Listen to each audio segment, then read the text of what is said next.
Hey, it's your girl KV coming at you with another Married to Medicine review.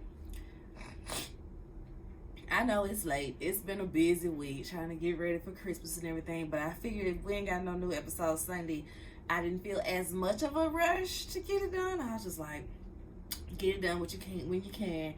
Been having to catch up with my workouts.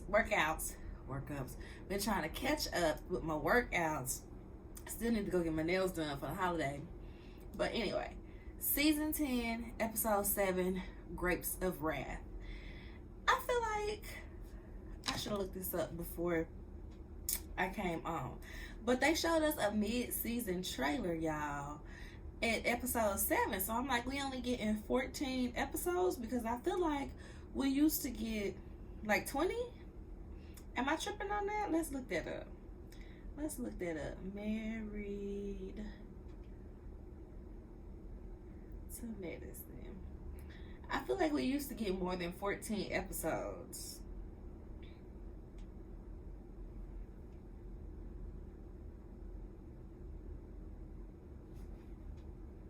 But y'all, it's been so many people doing interviews, so many people getting exposed.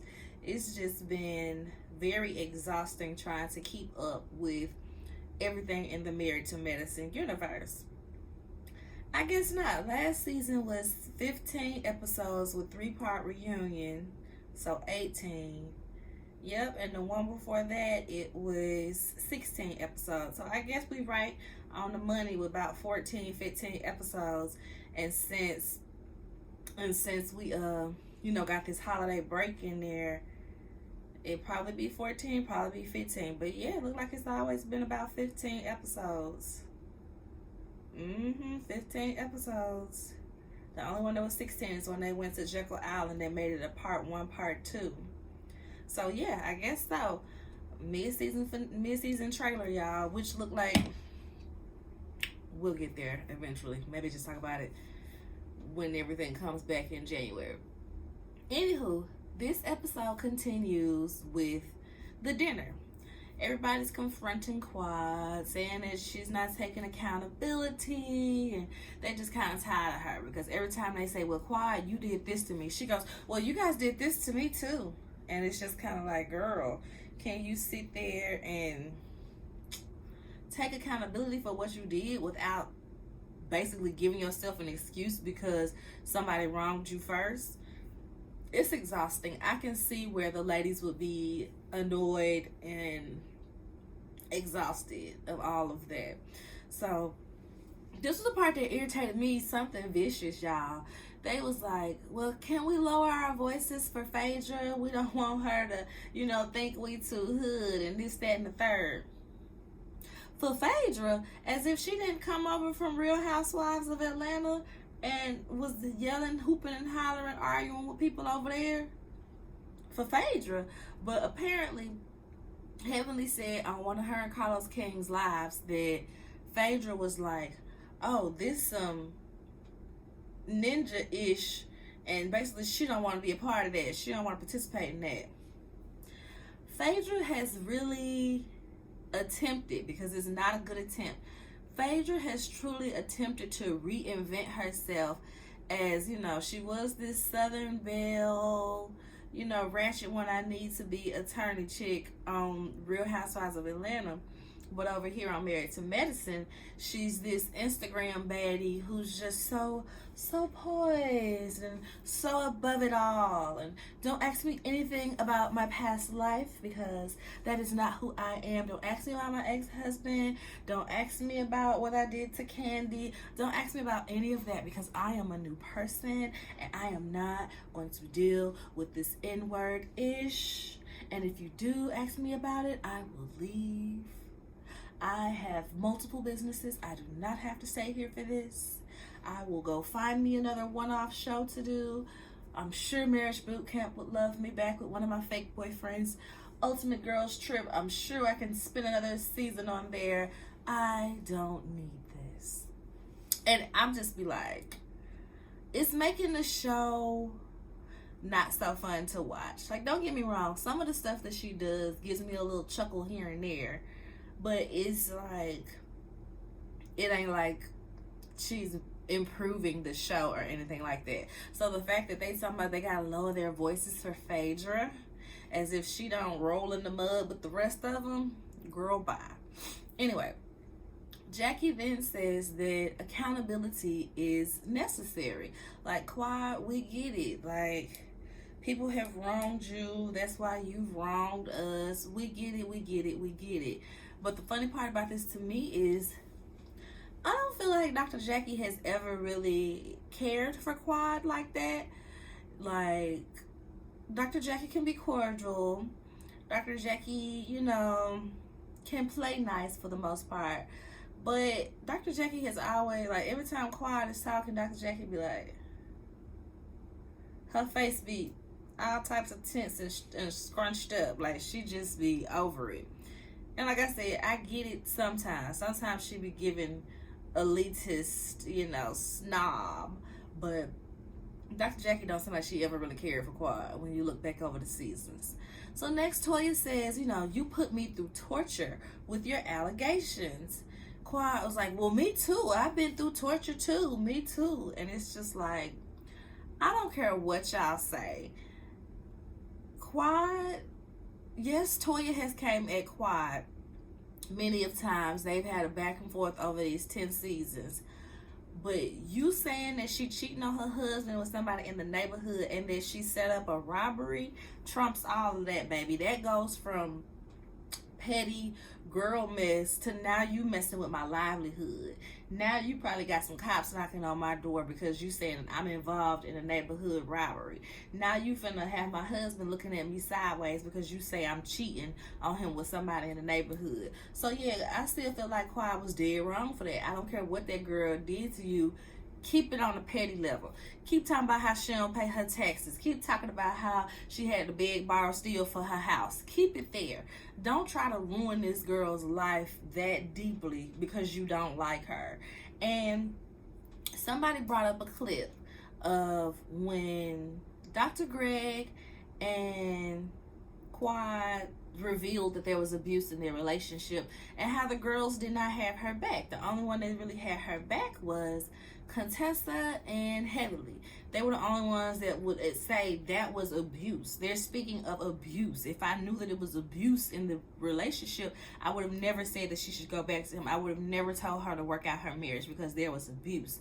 Meanwhile, Toya and Mariah, mainly Mariah, I need to go back and watch the full clip. Mainly Mariah, but I feel like Toya, she was, you know, being a little parent with Mariah as well, trying to act as if what they said isn't what they said.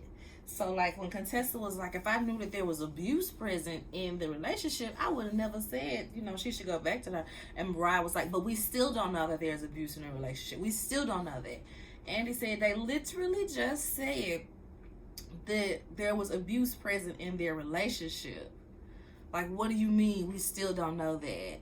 And it was just very much, you know, Mariah and Toya being very nasty. Like, you cannot like somebody, but don't justify them being abused in their relationship.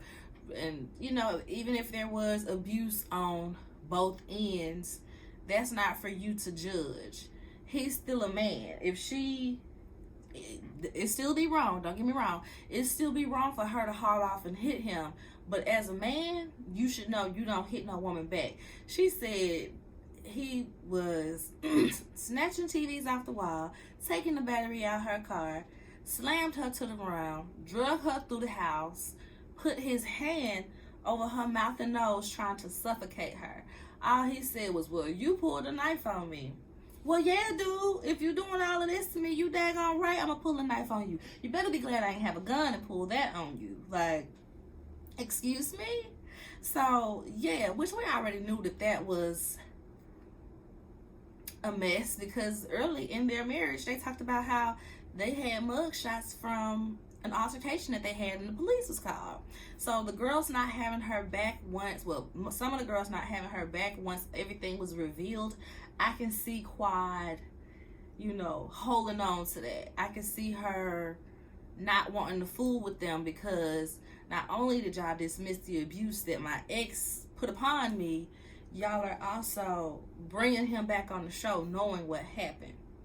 But for me personally, that would just mean that I'm not hanging out with these girls no more. Okay? Forget the check, forget the show. If this is a toxic environment for me, I'm not coming back just for a check. So that's where I look at Quad like, well, it couldn't have been too deep to you simply because you stayed around. Like, it wasn't that deep to you. You stayed around. Hang with these ladies. Yeah, you only hung with them when it came to filming, but you still around these people. You still giving them more chances to disappoint you, to put you in a toxic mental space, to, come at you some more. So that's the part where it confuses me, quite frankly. Like, you've had ample time to, get more jobs and beef your resume up and do a hosting job again. I know Sister Circle went away. Was it pandemic related or was it before the pandemic? I can't remember, but this should be the time where you find yourself back on somebody's panel. Is the real still a thing? You should be trying to audition for the real, be on the real, but you still trying to be on this show where you saying that these ladies have wronged you in ways that you cannot forgive. So why are we doing this? Okay, so yeah. Once she tells Toya, you've put me through torture as well, they say you seem disingenuous. And it does, because, like, if you feel so strongly about us, why are you still here, girl? Toya says that she's working on getting back to that forgiving person that she used to be, but she is not there yet with Quad. And I think this is very much true, because, y'all, we see she back friends with Anila. She is back friends with Anila, y'all. So that had my mouth like, oh, okay. But I feel like the difference between Quad and Anila probably came to her and apologized for the allegations and apologized for being a part of the rumors. Even if she didn't start a rumor, they spread a rumor. So I feel like that's probably what warmed Toya back up to Anila, because she apologized. Whereas we all see that Quad is not gonna apologize, baby. She's not. So after dinner, the main girls and Phaedra go to Toya's room. They go to Toya's room and they're still discussing Quad. But y'all, when they left the table, it looked like nobody finished their food. It don't even look like they ate nothing off their plates. And I just want to know, what part of being all bougie and well off, because I don't even think all of these ladies are wealthy for real. What a part of being bougie and well off just gives you license to waste food so much. Like, I noticed that they are so wasteful when it comes to food. Like, they are above getting a takeout box. What part of wealth is being wasteful? Like, people done spent their time, their money, all of this stuff to provide this food, and y'all don't even be eating it. Y'all don't even take it to go. Because I'll be like, box this up, I'm going to take this to go. Yeah, I see we finna argue, and, we might not make it to dinner, but box mine up, bag mine up, so I can take it to go. Okay, well, deliver it to room 357. Yeah, I'll be there. I'll be waiting for it. All right, thank you. So, yeah, then nobody eat their dinner, and they talk about that the next day. Yeah, it was just too cold to eat, and yeah, I didn't even eat my food. Anyway, so after the dinner, they're in the room talking about Quad and how that conversation went nowhere. Did that go anywhere? It didn't. I can admit that conversation went nowhere.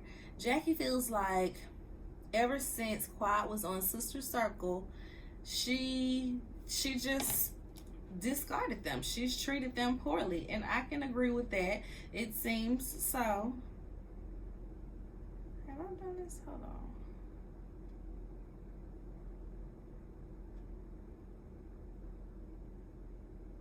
It seems that way. Once she was on Sister Circle and she kept referring to them as her real friends and da-da-da-da, why would you think that people would want to still hang out with you?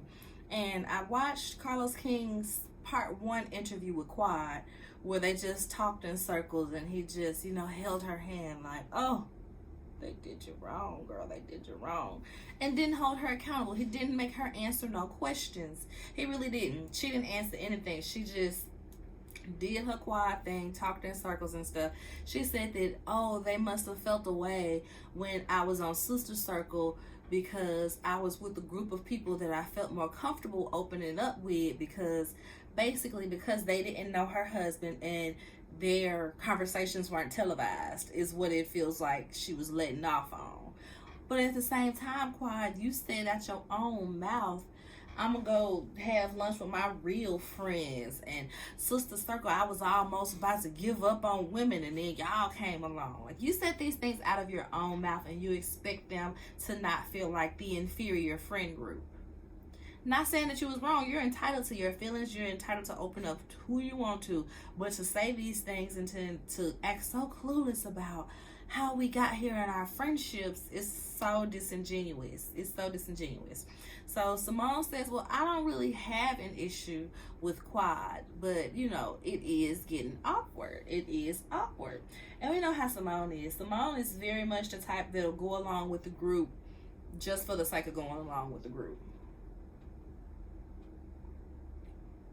She did it with Mariah.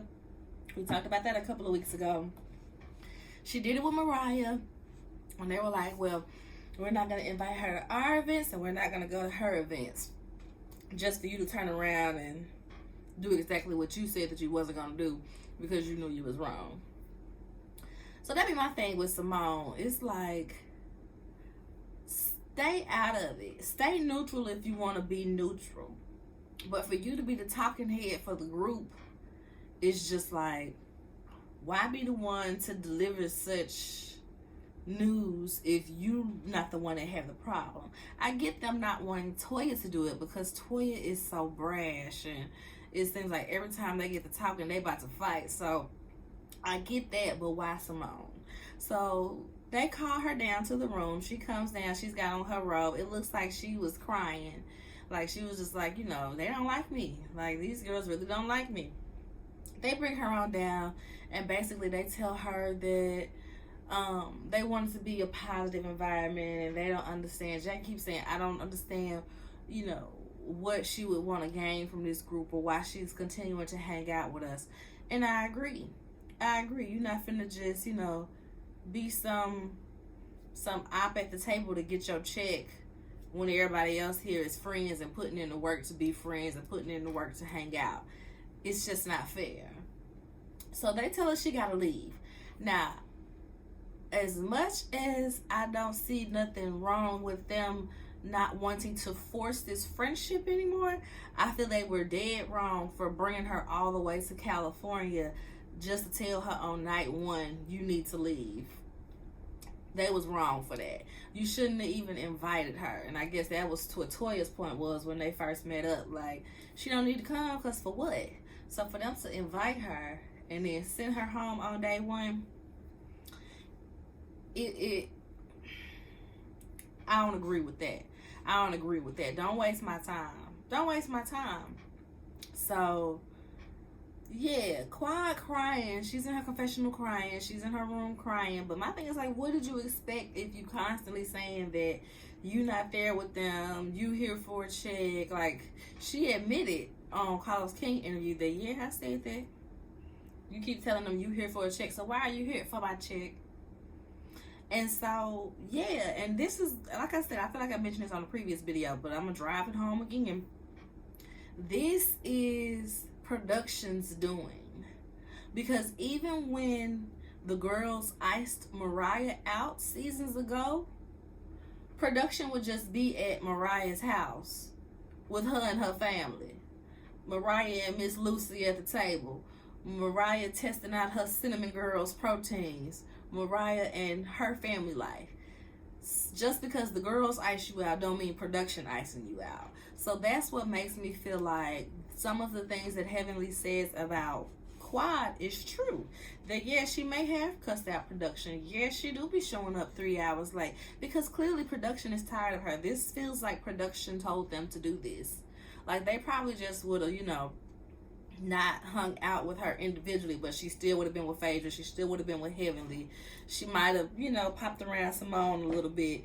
But this definitely feels like production said it's a wrap.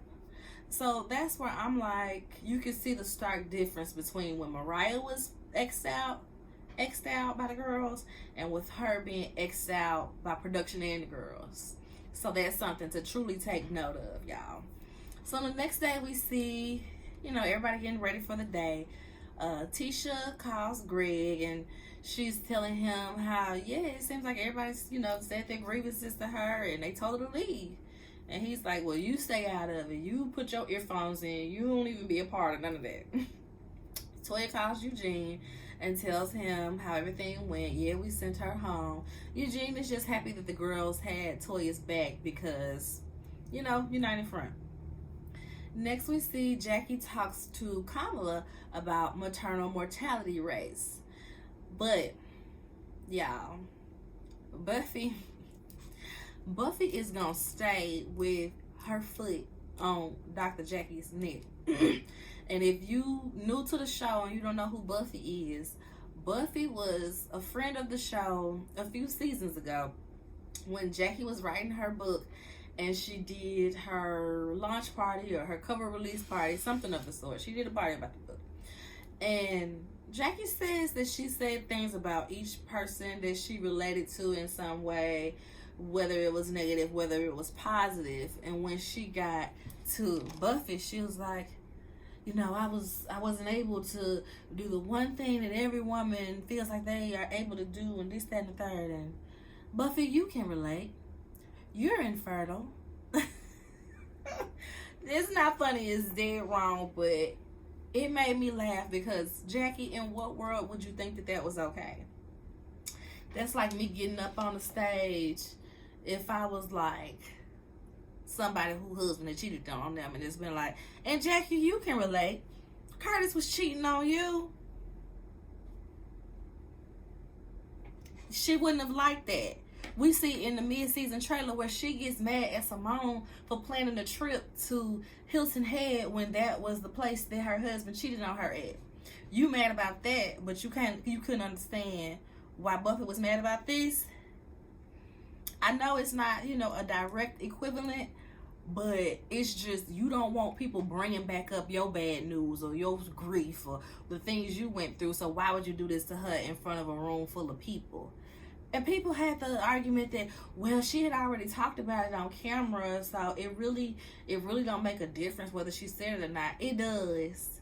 A room full of people that I do not know, it would have been different if you had said to some of the ladies about what I told you, but a room full of people that I don't know, won't know, no, it was not okay. So I say that to say Buffy has been, I don't know if this is a new video that she did or an old video. I know that the clip that she's referencing, they said it's like 2 or 3 years old. But Jackie was on live with Heavenly saying that African American women are dramatic and play games to get off work and all this other stuff, and we need to make sure that we're being serious with our doctors and all of that. How is that not the same thing that these white doctors tell black women, black pregnant women, that they not in pain or they not this and they not that, that lends to why the mortality rate is so high for black mamas? So when I saw that, I was taken aback. I really was, because Jackie don't necessarily give me the type that has a great bedside manner anyway, but for her to have said that, it was truly like, it's giving elitist. It's giving, I don't want to listen to you because I think you're lying. I think you're being dramatic. It's not okay. In no way is that okay. And Buffy also said they should have let Kamala talk to Simone. It should have been Simone. They talking about Medicaid expansion and everything. Jackie don't even take Medicaid. She don't even take Medicaid. She only services rich black women. And Jackie, I remember Jackie saying that, like, we take our full payment up front. Ain't no bill it to the company insurance, and we take our full payment up front. And it feels like that's the reason that their offices divided between Jackie and Simone. Because when the series first started 10 years ago, they talked about how they used to be in practice together. But Simone was like, Jackie does things a little differently than I do, so it was just best that we separated. Basically, Simone said, I'm for the people. I'm not finna be out here, turning away people because of their insurance or whatnot. So anyway, they have brunch with a wine pairing, and Simone, little box wine loving self, she don't want the red wine that the, sommelier says pairs well with the meat that they're eating. She just said, no, I just want rosé. Toya looking at her like, you classless bee. Just drink the wine. Toya was annoyed. So next, Toya has a meeting about her wine club. She takes Phaedra since she's a lawyer and a businesswoman. And Phaedra seems like she made a good pick because Phaedra is throwing out all types of ideas. How about you do a tour? How about you do this? And people get access if they buy a certain amount of bottles of wine and this, that, and the third. Phaedra has some good ideas. Good job picking Phaedra. So they in the meeting, and the other girls are just hanging out on the vineyard, taking pictures and stuff like that. Sweet Tea got flask of brown liquor. She said, I know some of y'all ain't for the wine, so I got y'all some. Yeah, here y'all got some brown liquor. And Simone always picking on this girl about her age. Wait a minute, sugar baby. Wait a minute. We don't drink it straight. We can't drink it straight. But she drank it straight, apparently. Which they always kind of be like, we don't drink liquor straight. I remember she told, Jill? She told Jill in past season, that's white girls that drink liquor straight. We need something sweet to mix it with. So that made me laugh a little bit because I thought back to that moment. So we see the guys get together for some fun. They're at one of those, like, I don't even know what to call it. I guess like sports simulation place. So where like you throwing the football, but it's like, at a wall or something like that with the targets and things like that. It's not necessarily like you outside. So they're there. Dr. Alicia's husband, and I cannot remember his name. I'm going to have to get his name next time. Dr. Alicia's husband said that this is his first time being along with the kids. The kids is 5 and 1 years old. So I'm like, even with the 5-year-old, you was never alone with the kid? Like, okay. So they talk about the ladies and how Quad got X'd out. Greg, he don't want to appear to be happy about it around the guys, but they was like, yeah, I know you don't feel a way about it. And he's just like, I'm fine with it because I don't necessarily want her and T getting all chummy with each other and this and that. Shut up. You brought your woman on a show where you knew your ex-wife was. How you talking about you don't want them to get chummy? What did you think would happen? Did you already know? Did production tell you that Clyde wasn't going to be around like that? And that's why you felt comfortable bringing T on? The people want to know. And Damon's just sitting there looking like, I don't know what's going on. He's like, they kind of laughed because he was like, see, like this is when y'all ask me why I don't know this or why I ain't hear about this. He's like, I don't keep up with this mess. I don't never know what's going on. And Eugene said, I like a little bit of the gossip. Just a little bit. I like a little bit of the gossip. And I was just like, okay, Eugenia, as Quad called him. So lastly, we see the ladies are having dinner. They went to a little restaurant and they're talking about their marriages and just how things are going. And Simone is saying that she realized that a lot of the fighting that she would do with Cecil was really petty, and like it's just so much more to be talking about, to be doing in this marriage than to be arguing with your husband. And yeah, I can definitely see that because I don't think that from the outside looking in, it don't seem like they have real problems that lead to divorce. Looks like they have problems that may cause them to sleep in separate rooms every now and again. Don't get me wrong. But divorce, not quite. We don't see Cecil cheating on her. We don't see Cecil beating her. We don't see her hitting him. We don't see, them being nasty or mentally abusing each other. Now, Cecil will play some mind games every now and again, especially when it comes to them boys, but it don't ever look like it's all that deep. Dr. Alicia talks about her marriage, and she talks about how her husband, he's like Nigerian man, and they used to having people to do everything for them. So when they first got married, she had to do stuff. She had to pull out the hammer and nails, and she had to pull out the wrench and be Mr. Fix-It. And she told her husband, "You're not a man. If I gotta go do all this stuff, you're not a man." And everybody just look at her like, "Oh, you said that to him? What? Oh my God, girl, we would never say such a thing to our husbands." And they talk about how she is a different person around her husband. She's very submissive. She's very docile. She's just, "Okay, all right, honey." But with the ladies, she's outspoken. She's very opinionated, which in the lives, I've heard them say that Alicia is very opinionated. Alicia be getting into these arguments with the girls. Alicia not just sitting there nodding like production showing. Alicia is rolling in the mud, getting things going, which is so crazy to me, because it's like, why wouldn't you give us the authenticity of a new housewife, and instead you giving us Quad being disingenuous all day, Phaedra being goofy and not giving us none of her real life all day, when you got Dr. Alicia right there and have not really even introduced us to her. So I'm hoping that the second half of the season we see more Dr. Alicia, especially since we won't be seeing Quad until the finale. So like I said last time, justice for Dr. Alicia. So they asked Phaedra, "What about Dr. O? Where's Dr. O?" She said, "Oh girl, we broke up, but I got another doctor." Girl, bye. Get Phaedra out of here. She is bringing nothing but, ooh, child. Ooh, bless it. Ooh. We don't need it. We don't need it, y'all. We really don't. And like I said, I did watch Carlos and Heavenly's live. That live was mainly just Heavenly going off on Carlos because she feels like he didn't hold Quad's feet to the fire, which he didn't. He did not, make her answer questions. Instead, he let her skate around the answers and stuff, and Heavenly said that she went to Kenya or whatever, and Quad gonna go grab her passport and be like, "Doesn't look like I've ever been to Kenya." So Heavenly's just talking. Girl, she meant somewhere in Africa for you to go grab your passport and do all this grandstanding and all this deflecting about what the actual conversation in question was.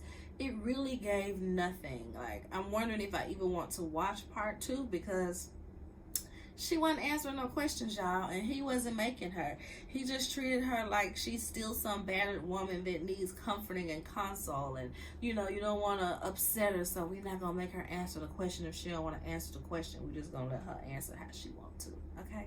Yeah, don't upset her. So that happened, and Heavenly was mad about it. It seemed like Carlos was more hell-bent on making Heavenly answer the questions that he wanted answered more so than he did Quad. So she was annoyed by that, which I would have been too. This son doing a lot, ain't it, y'all?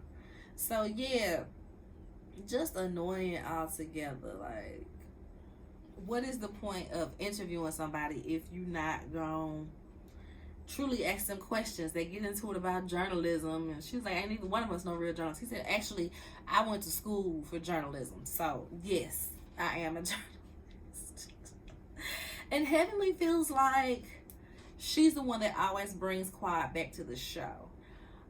I'm wondering if that is an inflated sense of self, or if that is accurate, because somebody did mention that on these past few seasons, since Quad has been divorced, it's always Heavenly finding a reason to bring Quad, or Heavenly is the one bringing Quad, or Heavenly is the one that's more than willing to film with Quad. So I'm like, that's probably what keeps their friendship, even though it's shaky, that's probably what keeps their friendship intact, even though Heavenly always getting on her live saying something crazy or whatever. So that was interesting to me for Heavenly to mention it that way. But other than that, y'all, I haven't watched nothing else. I ain't watched Mariah's interview. I just seem like a It's a couple clips. I ain't watched part 2 yet. None of that. So I don't know nothing about all that. I just be watching the show. It's too much going on to keep up with, you know. I can't see how people do it. I can't see how people do it. It's like every day something else is coming out. So that is Married to Medicine, y'all. We won't get another episode until I think it's like the 7th, January 7th, after Christmas, because this coming up Sunday is Christmas Eve. And the Sunday after that is New Year's Day or New Year's Eve. One of them. It's holidays, back-to-back weekends. So we ain't going to be getting the next episode till the week after that. So I hope y'all enjoyed the review, despite how late it was / is. Make sure you like / thumbs up the video. Comment, let me know what y'all think. If you're not subscribed to the channel, make sure you subscribe. All right, y'all. Bye.